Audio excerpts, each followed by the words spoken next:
শিষ্টাচার কি জিনিস? আম্মু বাম হাতে নিয়েছো কেন, ডান হাতে নাও। শিষ্টাচার কি জিনিস?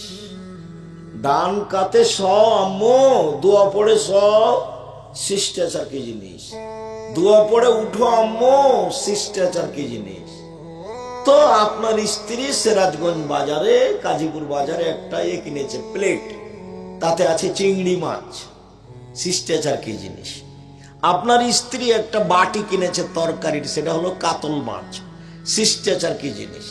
আপনার স্ত্রী একটা আয়না কিনেছে, আয়না মুখ দেখা, সেটা হলো রুই মাছ। শিষ্টাচার কি জিনিস? স্বামী স্ত্রী দুইজন মিলে খুব চিন্তা ভাবনা করে কাপড় কিনেছেন, সবটাতেই আছে কাটন। তো শিষ্টাচার কি জিনিস?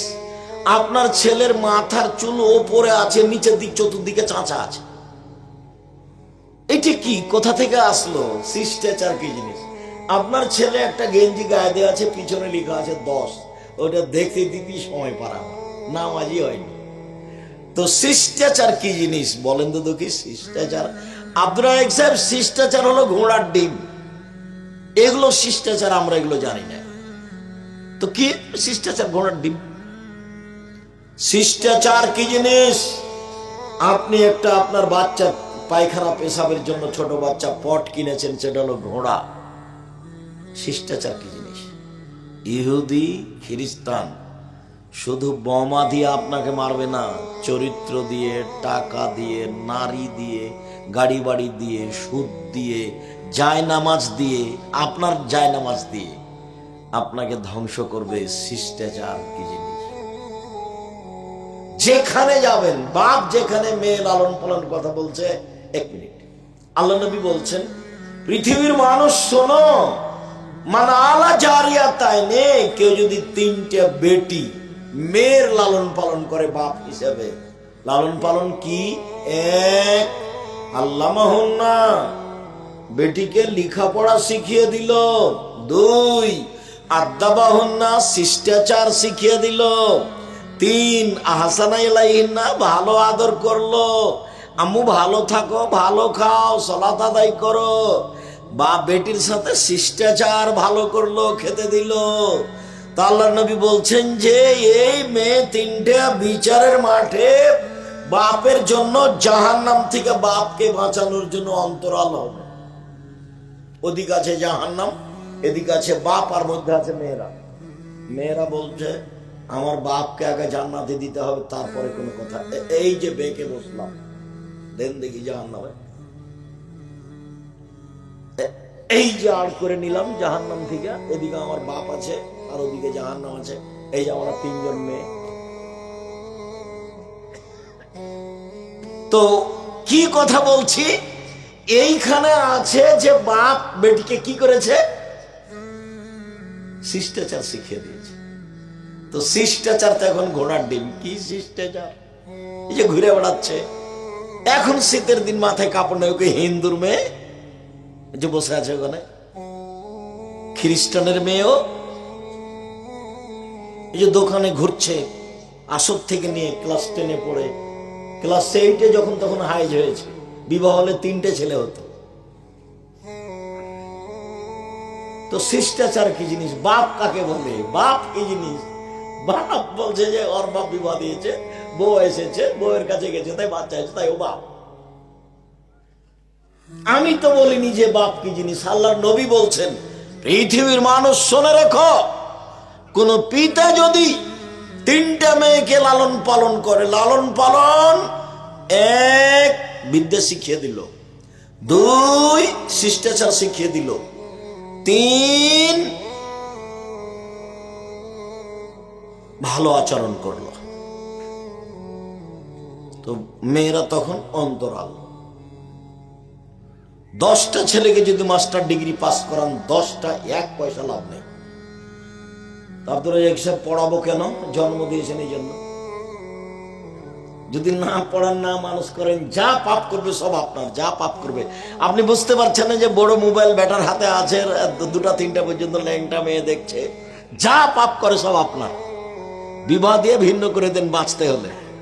ছেলেটা বলছে, ওস্তাদজি আমার তো আমার বাপ বিবাহ দিয়ে দেয় না। বলছে বিবাহ করবি কেন? আগে চাকরি কর, তারপরে। তা আমার চাকরি পাইতে পাইতে ওস্তাদজি 30-40 বছর বয়স হয়ে গেল, সারা রাত খালি ল্যাংটা মেয়ে দেখি মোবাইলে। তোর বাপ বিবাহ দিয়ে দেয় না।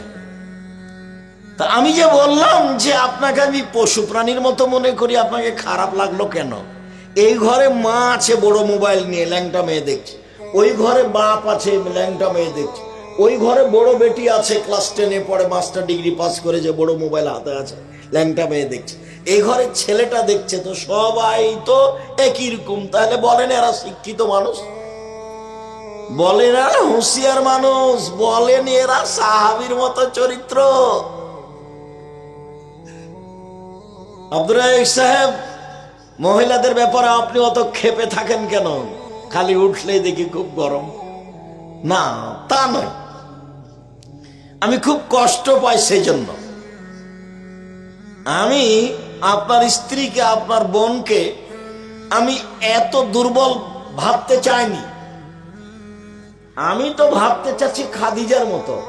আবু হুরায়রা রাদিয়াল্লাহু তাআলা আনহু বলেন যে জিবরাইল নবীর কাছে আসলেন, এসে বলছেন, আল্লাহর নবী, ওই যে খাদিজা আতাত এলাইকা, আপনার কাছে আসছে, মা হায়নান, তার সাথে আছে একটা বাটি, ফিহে দামুন তম, তাতে আছে খাদ্য, তাতে আছে তরকারি, তাতে আছে খাদ্য, তাতে আছে তরকারি। স্ত্রী স্বামীকে ভালোবাসে, স্বামীর জন্য একটা বাটিতে করে খাদ্য পানি নিয়ে আসছেন। বলেন তো স্বামী কে আর স্ত্রী কে? স্বামী হচ্ছেন মুহাম্মদ সাল্লাল্লাহু আলাইহি সাল্লাম, আর স্ত্রী হচ্ছেন খাদিজা। বউ এরকম হতে হবে। বউকে মাস্টারি করতে পাঠিয়েছেন, হেডমাস্টার খালি আপনার বউকে রোজ ঠেলা দেয়, দেরি করে আসে, ঢং পেয়েছে। আর যদি ম্যানেজার হয় তাহলে তো আছেই, এতগুলো কাজ দিয়েছে ম্যানেজার, ব্যাংকগুলো ঠিক করে, মাথার ঘাম চুয়ে যাচ্ছে, হিসেবে মিলে না।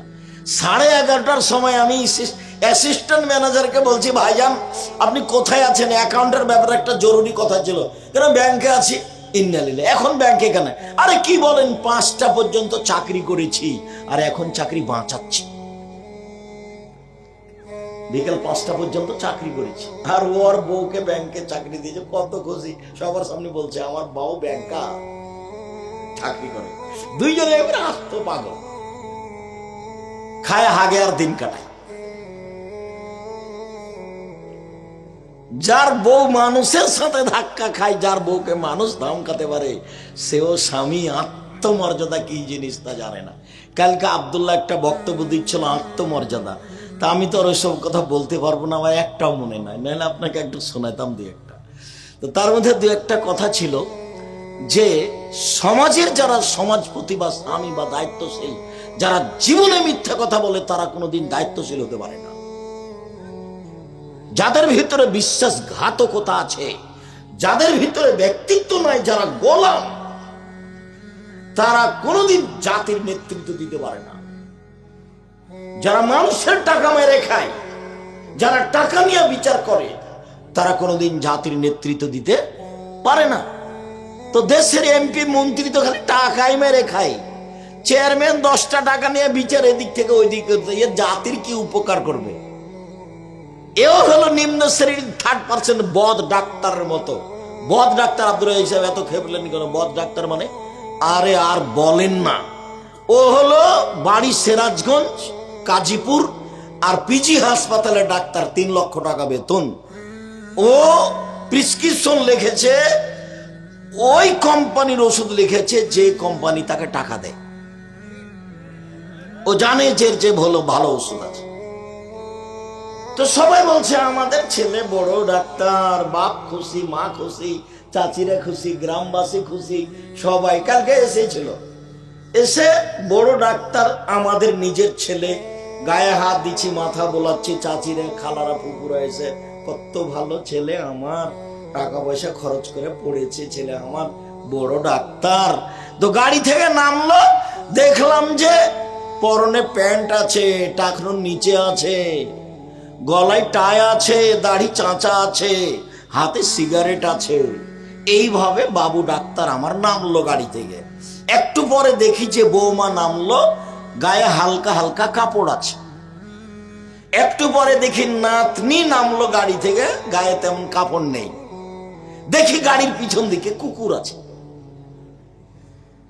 দেখি গাড়ির পিছন দিকে কি আছে? কুকুর আছে। জাতিকে ফাঁকি দিয়ে দায়িত্ব পালন করা যায় না, নিজেকে ফাঁকি দিয়ে যা দায়িত্ব পালন করা যায় না। আমি তো এখন আব্দুল্লাহর বক্তব্য শোনাতে পারবো না। তো তার বক্তব্য যখন শেষ হয়ে গেল, অনেক মানুষ, লাখের মতো মানুষ হবে, মহিলা তো দেখাই যায় না, আমাদের এলাকায় দেবীনগর হাই স্কুল মাঠে। তো ওর বক্তব্যকে সামনে রেখে আমি বললাম যে আমিও আব্দুল্লাহর বক্তব্যের সাথে দুটো কথা জড়াতে চাই। তার একটা হলো এই যে স্বাধীনতা লাগবে। আল্লাহ তাআলা মুসাকে বললেন, মুসা ফেরাউনের কাছে যাও, সীমা লঙ্ঘন করেছে। তো মুসা আলাইহিস সালাম বলছেন, আমি সবলীল ভাষায় কথা বলতে পারি না, মুখে সমস্যা।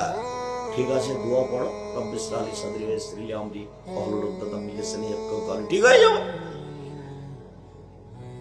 আল্লাহ শোনেন, ফেরাউনের পক্ষ থেকে আমার উপরে একটা হত্যার অভিযোগ আছে, আমি এক থাপ্পড়ে মানুষ মেরেছি, আমি গেলে আমাকে মারবে, চিন্তা করো না, আমি তোমার সাথে আছি, যাও। আর আমি একাই যেতে পারবো না, তাহলে আমার ভাই হারুনকে দিতে হবে। দিলাম।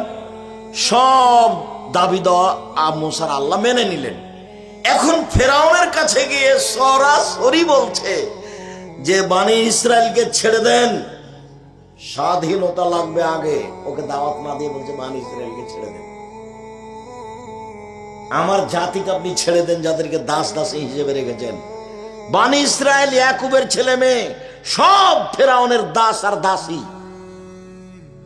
ইয়াকুবের ছেলে মেয়েদের সাথে জেনা করছে ফেরাউনের লোকজন, আর ছেলেরাকে রেখেছে সব মাঠে কাজে, এর নাম ফেরাউন, সব দাস দাসী।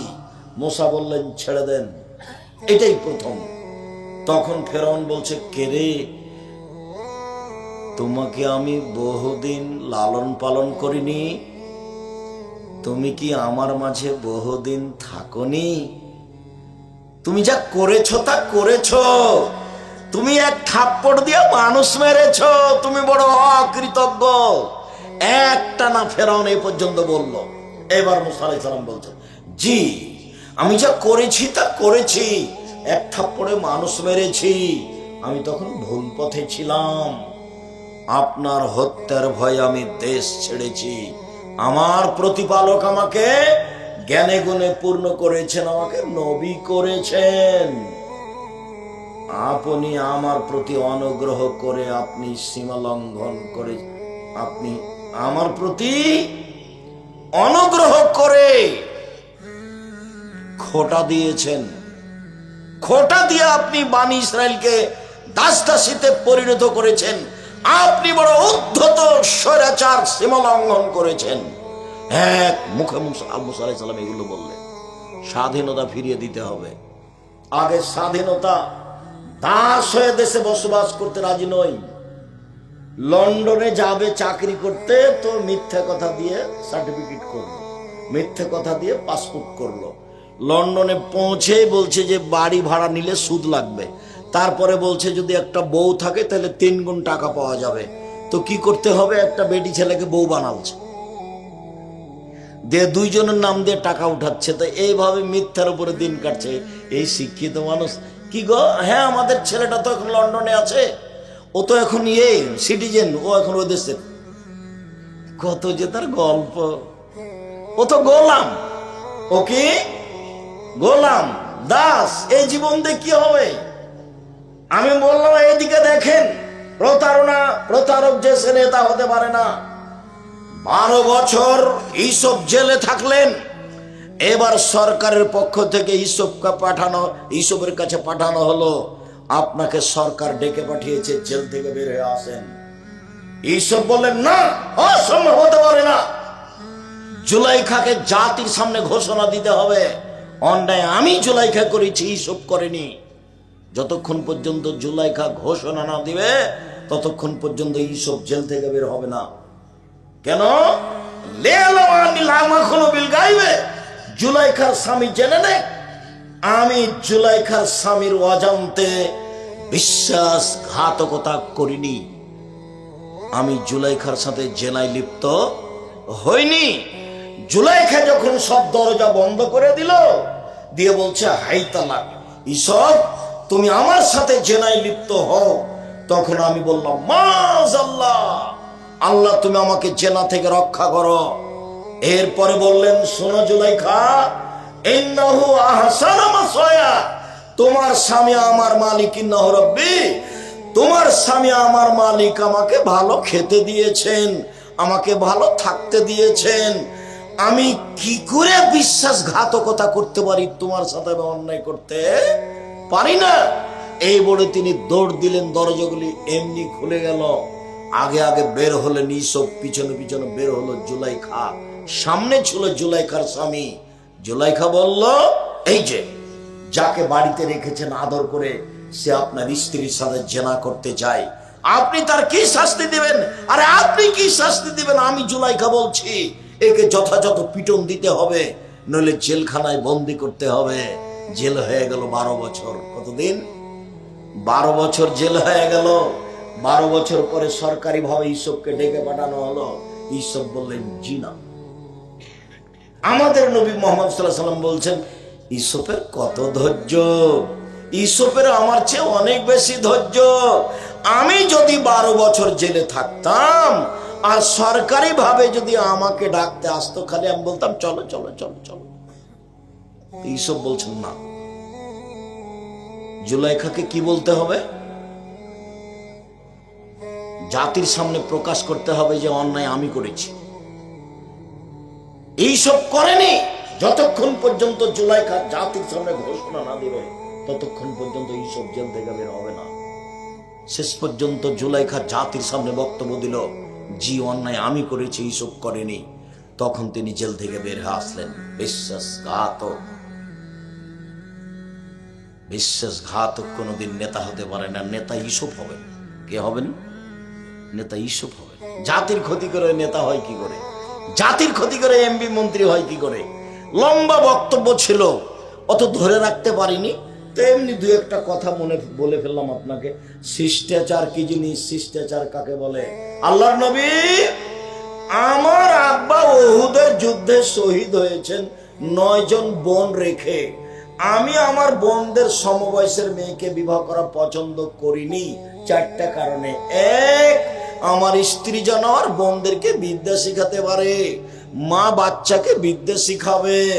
2, আমার স্ত্রী যেন আমার বোনদেরকে শিষ্টাচার শিখাতে পারে, মা বাচ্চাকে শিষ্টাচার শিখাবে।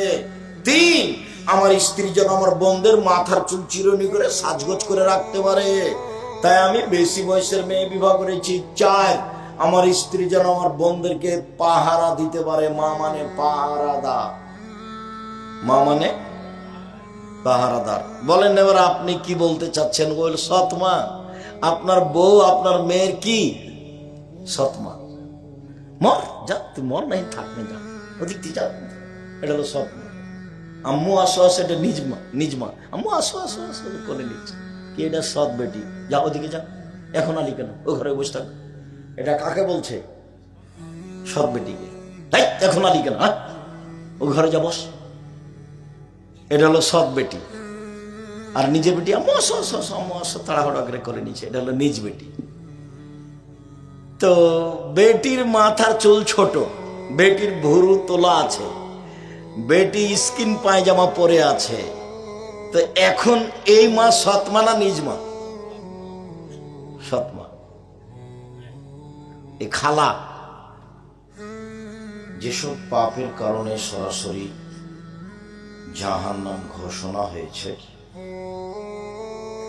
সেসব পাপের বড় পাপ হলো গান বাজনা, খেলতামাশা, বাদ্যযন্ত্রে লিপ্ত হওয়া।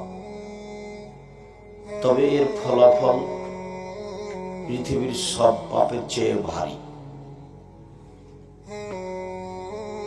এর পাপের ফলাফলে বলা হয়েছে, যারা গান বাজনা, খেলতামাশা, বাদ্যযন্ত্রে লিপ্ত হয়, তারা এক সময়ে সন্ধ্যায় থাকবে মানুষ, আর সকালে হবে শুকুর, শোক, বানর হয়ে যাবে, আকার আকৃতি পরিবর্তন হয়ে যাবে। শিরক মহাপাপ, ফলাফল জাহান্নাম। কিন্তু দুনিয়াতেও শোর বানর হয়ে যাবে, এই কথা আল্লাহর নবী বলেননি। পিতামাতার অবাধ্য চলা মহাপাপ, তবে পিতামাতার অবাধ্য চললে জাহান্নাম হতে পারে, কিন্তু সন্ধ্যায় থাকবে মানুষ আর সকালে শোর বানর হয়ে যাবে, এই কথা আল্লাহর নবী বলেননি। তবে নেশাদার দ্রব্য মদেরও ফলাফল তাই।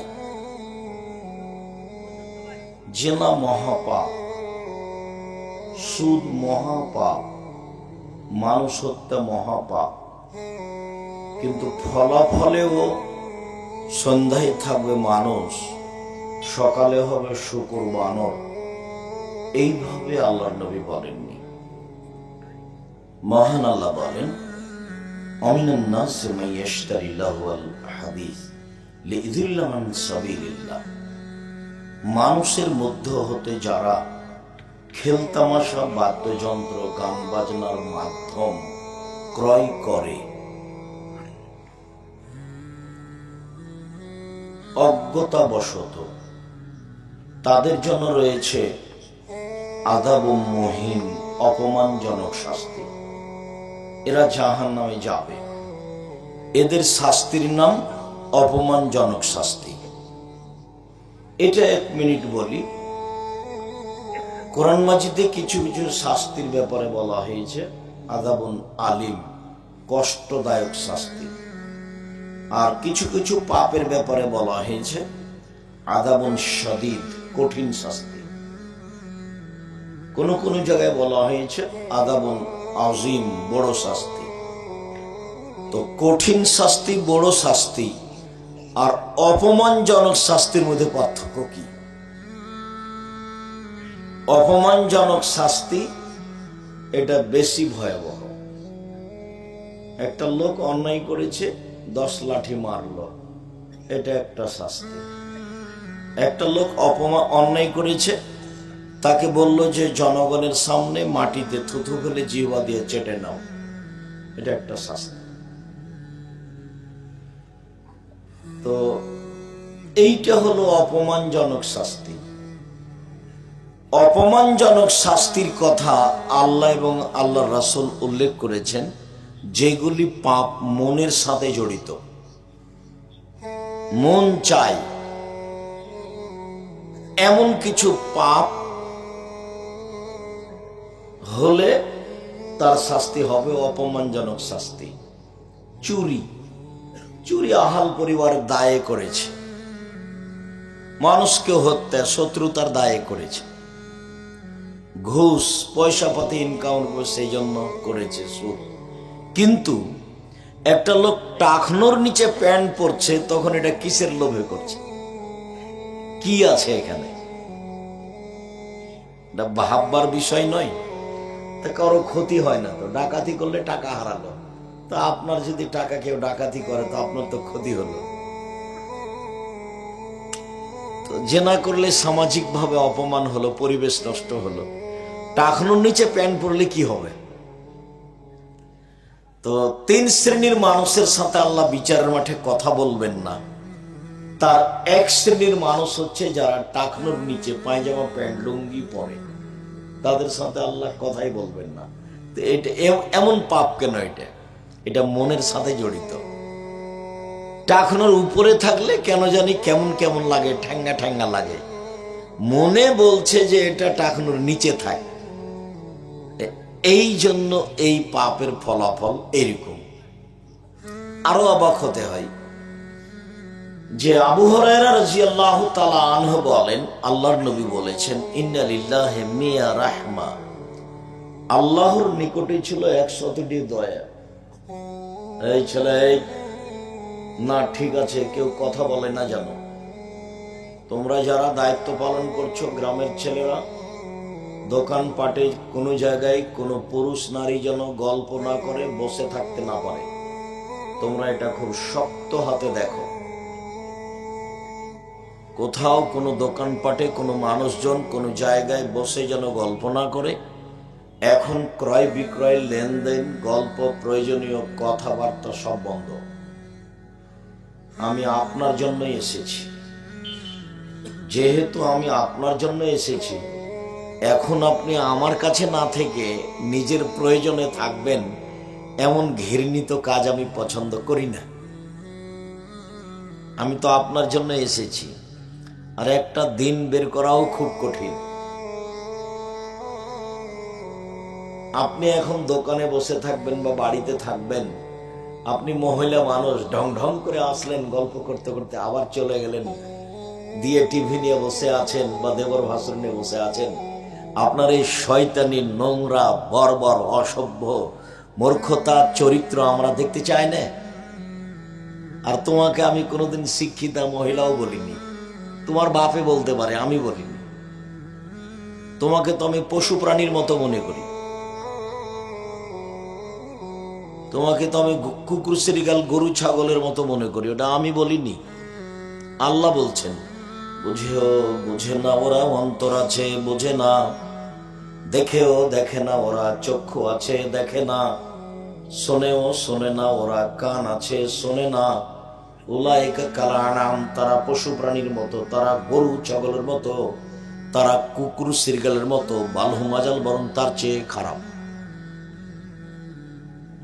এখানে একটা দিনই বৈঠক হচ্ছে, ব্যয়বহুল পয়সা খরচ করে আমরা কষ্ট করে এখানে এসেছি, আর আপনি আসলেন, চলে গেলেন, টিভি নিয়ে বসে আছেন, ল্যাংটা মেয়ে দেখছেন। মহিলা মানুষ হয়ে আপনাকে আমি শিক্ষিত মানুষ বলবো? আমি আব্দুর রাজ্জাক বিন ইউসুফ, এখনো এত বুদ্ধি আমার কমেনি। শুধু আপনি কেন, আপনার বাপ মা শিক্ষিত মানুষ, এটা আমি কোনোদিন স্বীকৃতি দিইনি, কোনোদিন না। যেই বাপ নিজেকে কন্ট্রোল করতে পারেনি, পরিবারকে কন্ট্রোল করতে পারেনি, আমি জানি ও নিশ্চিত এটা বাপ, কিন্তু আমি বলেছি এটা তার সৎ বাপ। আমি বলেছি যে এটা তার চাচা। আমি জানি যে এই মহিলা তার নিশ্চিত মা, এটা আমি জানি। তারপরেও যখন মেয়ে তার অধীন নাই, কন্ট্রোলে নাই, মেয়েকে কিছু বলে না। বড় বড় নখ আছে মেয়ের, নেইল পালিশ দেওয়া আছে মায়ের সামনে, ভুরু তুলে চিকন করে রেখেছে মায়ের সামনে, সামনের দিকের চুল খাটো করে রেখেছে মায়ের সামনে, স্কিন পায়জামা পরে চলে যাচ্ছে হাট বাজারে বাপ মায়ের সামনে। তখন আমি বলেছি যে এই মা হলো সৎ মা, এ মা হলো খালা। কেননা মা তো এমন নয়, মা যে এমন নয় তা আমি শতদিন বলেছি। আর বললে আপনি বুঝতে পারবেন যে হ্যাঁ, আপনার মুখে এই কথা এর আগেও শুনেছি। জাবের রাদিয়াল্লাহু তাআলা আনহু বলেন যে একদা আমরা আল্লাহ রাসূলের সাথে এক যুদ্ধে অংশগ্রহণ করেছিলাম। তো আমরা এখন চলে আসছি, মদিনায় ঢুকবো। তো আল্লাহ রাসূল বলছেন, এই শোনো, সবাই এখানে থাকো, বসো, আমরা এখানে রাতে থাকবো, সকালে বাড়ি যাব মদিনায়। তো আমি জাবের বললাম, আল্লাহর নবী, আমি নতুন বিবাহ করেছি, আমাকে বাড়ি যেতে অনুমতি দেন। তখন আল্লাহ রাসূল বলছেন যে আচ্ছা, তুমি যে বিবাহ করেছ, তো কুমারী মেয়ে বিবাহ করেছ না তালাক প্রাপ্তা মেয়ে বিবাহ করেছ? তো জাবের রাদিয়াল্লাহু আনহু বলছেন, আমি তো তালাক প্রাপ্তা মেয়ে বিবাহ করেছি, ওর বিবাহ হয়েছিল, তার স্বামী ছেড়ে দিয়েছে, আমি তাকে বিবাহ করেছি। আল্লাহ রাসূল বলছেন যে হাল্লা বিক্রাম তোলায়বকা, তুমি কুমারী মেয়ে কেন বিবাহ করলে না? ও তোমার সাথে খেলতো, তুমি তার সাথে খেলতে। তুমি কুমারী মেয়ে কেন বিবাহ করলে না? তুমি তার সাথে খেলতে, ও তোমার সাথে খেলতো। আল্লাহ রাসূল এ পর্যন্ত বললেন। এখন জাবের বলছেন, আল্লাহর নবী একটা কথা শোনেন, আমার আব্বা উহুদের যুদ্ধে শহীদ হয়েছে, 9 জন মেয়ে রেখে গেছেন, আমার 9 জন বোন আছে। আল্লাহ নবী শোনেন, আমার আব্বা উহুদের যুদ্ধে শহীদ হয়েছেন, 9 জন মেয়ে রেখে গেছেন, আমার 9 জন বোন আছে। আকরাহু আন আতাজাওয়াজা মিসলাহুন্না ওয়া ফিরায়াতিন খারকা, আমি আমার বোনদের মতো সমবয়সের কম বুদ্ধির মেয়েকে বিবাহ করা পছন্দ করিনি 4টা কারণে। এখন ধরা পড়বে যে মা কি করবে, মায়ের কি কাজ, দেখেন এখানে জাবের বলছেন, আল্লাহ নবী শোনেন, আমার বোনদের মতো কম বয়সের সমবয়সের মেয়েকে, বুদ্ধি কম মেয়েকে বিবাহ করতে চাইনি, অপছন্দ করেছি 4টা কারণে। এক, লেতুয়াল্লেমাহুন্না, আমার স্ত্রী যেন আমার বোনদেরকে বিদ্যা শিখাতে পারে। তো যদি ছোট মেয়েকে বিবাহ করি তাহলে কি পারবে? পারবে না। 2, বলে তুয়াদ্দেবাহুন্না, আমার স্ত্রী যেন আমার বোনদেরকে শিষ্টাচার শিখাতে পারে, শিষ্টাচার। এই জন্য আমি বেশি বয়সের মেয়ে বিবাহ করেছি। 3, বলে তুরাজ্জালাহুন্না, আমার স্ত্রী যেন আমার বোনদের মাথার চুল চিরুনি করে সাজগোজ করে পরিপাটি করে রাখতে পারে। 4, বলে তাকুম আলাইহিন্না, আমার স্ত্রী যেন আমার বোনদেরকে পাহারা দিতে পারে, পাহারা। এই জন্য আমি বেশি বয়সের মেয়ে বিবাহ করেছি। এবার আপনি বিচার করেন দেখে, এ লোকটা বাপ কিনা, এ মা কিনা। ওর মা কি পাহারা দেয়? মেয়ের তো নখ বড় আছে, ভরু তো উঠিয়ে চিকন করা আছে, মাস্টার ডিগ্রি পাস করেছে, শীতের দিনে মাথায় কাপড় নেই, স্কিন পায়জামা পরে স্কুল কলেজে চলে যাচ্ছে, বাইরে চলে যাচ্ছে। তো ওর মা কি পাহারা দিল? পাহারাটা কি ওর মায়ের? শিষ্টাচার কি? শিষ্টাচার না ওর মা জানে কি জিনিস, না ওর বাপ জানে, না ও জানে শিষ্টাচার কি জিনিস? আব্দুর রাজ্জাক সাহেব, শিষ্টাচার তো ঘোড়ার ডিম। শিষ্টাচার কি জিনিস তা আমরা তো কথা শুনি, কিন্তু শিষ্টাচার কি জিনিস তা তো আমরা কোনোদিন বিবেচনা করে দেখিনি। শিষ্টাচার কি? ও, শিষ্টাচার ক্লাসে ঢোকার সময় ঢুকবে, তখন ছেলেরা সালাম দিবে দাঁড়িয়ে, এইটা শিষ্টাচার। এইটা শিষ্টাচার তো কি কোনটা? বলে মুরব্বী মানুষ আসলে চেয়ার ছেড়ে দিবে ছোটরা, এটা শিষ্টাচার। হ্যাঁ, ভালো কথা। শিষ্টাচার কি? শিষ্টাচার সব নবীর বৈশিষ্ট্য 10টা।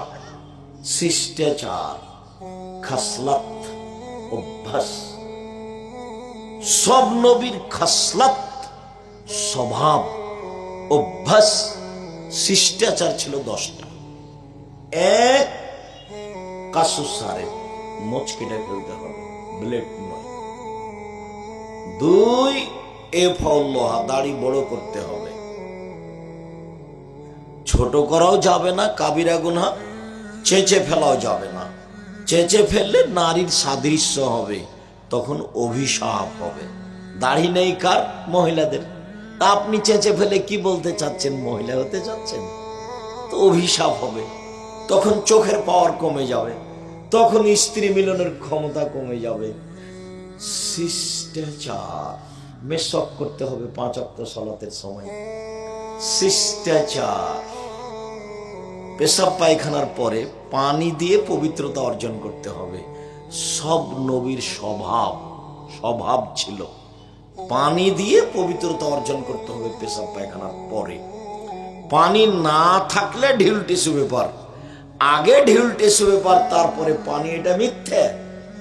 আবার ঢেল টিস্যু পেপার নিয়ে 40 কদম হাঁটতে হবে, এটা নোংরামি।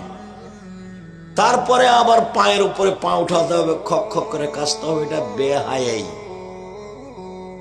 যদি পায়ের উপরে পা উঠাতেই হয়, যদি 40 কদম হাঁটতেই হয়, যদি খক খক করে কাশতেই হয়, তাহলে আপনার বউকে একটু ঢেল নিয়ে 40 কদম হাঁটতে হবে না? আপনি একাই জান্নাতে যাবেন, পবিত্রতা অর্জন করে বউকে জাহান্নামে পাঠাবেন? ওইও তখন ঢেল নিয়ে 40 কদম হাঁটবে, পায়ের উপরে পা উঠাবে, খক খক করে কাশবে পবিত্রতার জন্য। তখন যারা পুরুষ মানুষ দেখবে, তখন তাকে কেমন কেমন লাগবে। তো পুরুষ যখন ঢেল নিয়ে 40 কদম হাঁটে, পায়ের উপরে পা উঠায়, মহিলার যদি চোখে পড়ে তো মহিলাকেও কেমন কেমন লাগে। ধর্ম পাগল হয়ে গেছে, ধর্ম পাগল হয়ে গেছে। শিষ্টাচার, শিষ্টাচার কি জিনিস? কাসুল আজফার, নখ কেটে ফেলতে হবে, নখ বড় রাখা, নখে নেইল পালিশ দেওয়া, ইহুদি খ্রিস্টানদের পতিতালয়ের মেয়েদের বৈশিষ্ট্য, নখ বড় রাখা, নখে নেইল পালিশ দেওয়া ইহুদি খ্রিস্টানদের পতিতালয়ের মেয়েদের বৈশিষ্ট্য। নখ বড় রাখা, নখে নেইল পালিশ দেওয়া ইহুদি খ্রিস্টানদের পতিতালয়ের মেয়েদের বৈশিষ্ট্য। আমার মেয়ের নখ বড় থাকবে তখন আমি মা। আরে আর বলেন না, বাড়ি হলো সিরাজগঞ্জ। শিষ্টাচার কি জিনিস? বাপে বিবাহ দিয়েছে, স্বামীর কাছে গেছে, তাই বাচ্চা হয়ে গেছে। তারপর মা কি জিনিস তাকে তার জানে? শিষ্টাচার কি জিনিস তার জানা নাই? 14 বার মাস্টার ডিগ্রি পাস করলে হবে না, ওর বাপেরও হবে না। আপনি দেখেন 2-4টা আমি শিষ্টাচার দেখাই। শিষ্টাচার কি জিনিস? বগলের লোম উঠিয়ে ফেলতে হবে, কাটাও যাবে না, চেঁচে ফেলাও যাবে না। শিষ্টাচার কি জিনিস? নিচের লোম পরিষ্কার করতে হবে, ঊর্ধ্বে টাইম 40 দিন। পুরুষ নারী একই হুকুম, যেভাবে সহজ সম্ভব। শিষ্টাচার কি জিনিস? সালাম দিয়ে বাড়ি থেকে বের হতে হবে। শিষ্টাচার কি জিনিস? বাড়িতে ঢোকার সময় সালাম দিয়ে ঢুকতে হবে। শিষ্টাচার কি জিনিস? খেতে বললে বিসমিল্লাহ বলতে হবে। শিষ্টাচার কি জিনিস? বাচ্চা যখন মায়ের দুধ খাবে, মা তখন বিসমিল্লাহ বলবে। শিষ্টাচার কি জিনিস? যদি মা বিসমিল্লাহ না বলে তো এই দুধ শয়তান খাবে, নিশ্চিত খাবে, অবধারিত খাবে। আল্লাহর নবী বলেছেন খাবে, অতএব খাবেই খাবে। শিষ্টাচার কি জিনিস? রাস্তায় হাঁটার সময় ডান পথ দিক দিয়ে হাঁটতে হবে, সামনে মানুষ পড়লে সালাম দিতে হবে। শিষ্টাচার কি জিনিস? জুতা স্যান্ডেল পরার সময় ডানটা আগে পড়তে হবে, খোলার সময় বামটা আগে খুলতে হবে। শিষ্টাচার কি জিনিস? মসজিদে ঢুকলে আগে পা দিতে হবে, ডান পা। শিষ্টাচার কি জিনিস? খেলে ডান হাত ব্যবহার করতে হবে, বাম হাত নয়। পেশাব পায়খানার সময় বাম হাত ব্যবহার করতে হবে, অপবিত্রের জন্য বাম হাত ব্যবহার করতে হবে, ভালো কাজের জন্য ডান হাত ব্যবহার করতে হবে। শিষ্টাচার কি জিনিস? বিমানে মেয়েটা বাম দিকের লোককে বাম হাতে দিচ্ছে খাদ্য পানি, আর ডান দিকের লোককে ডান হাতে দিচ্ছে আর আগাচ্ছে। তাহলে যাই ডান হাতে দাও। আমি চেষ্টা করি তোমার বাম হাত দিয়ে আমি পানি নিব না, তোমার যদি অনুকূলে না হয় তো তুমি যাও। অনেক সময় বলি যে না লাগবে না, যখন বাম হাতে বাড়াই তখন অনেক সময় বলি ডান হাত দিয়ে দাও, আর অনেক সময় বলি যে লাগবে না, যাও। শিষ্টাচার কি জিনিস? মিশরে আব্দুর রহিম ফিলিস্তিনি গাজাবাসীদের সাহায্য দিচ্ছিল, তা আমাকে উপস্থিত করলো এক হোটেলে, 2 তলা কি 3 তলায়। তো যারা আছে সামনে সাহায্য নিতে এসেছে তারা প্রায় মাস্টার ডিগ্রি পাস ছেলে মেয়ে, কেউ গেঞ্জি গায়ে দিয়ে আছে, কেউ বোরকা পরে আছে। তারা ভালো উচ্চ শিক্ষিত মানুষ। তো আমি যখন ওই দানের এগুলো দিলাম তো বাম হাতে নিচ্ছে। তো 2-3টে দেওয়ার পরে বন্ধ করলাম, দিয়ে রাসূলের ডান হাত বাম হাত একটা বক্তব্য দিলাম 5 মিনিটের। তা আমার মনে হলো যে আমি এসব হাদিস যা বুঝেছি তারা তার চেয়ে বেশি বুঝলো। কেন? তারা হচ্ছে মূল আরবি। সব নবীর বাড়ি এখানে ফিলিস্তিনে, প্রায় সবারই কবর ফিলিস্তিনে। এরাই হলো আরবি, এরাই আরবি ভাষা বুঝে। আর যারা আছে কুয়েতে, সৌদি আরবে, এরা পরে ভালো বুঝলো। এবার দেওয়া শুরু করলাম, তো বাম হাতে নিল। বলেন তো কেন? কি হলো? এটা কি? এর নাম অভ্যাস। মানুষে বলে অভ্যাসের দাস। মানুষে কি বলে? মানুষে বলে অভ্যাসের দাস।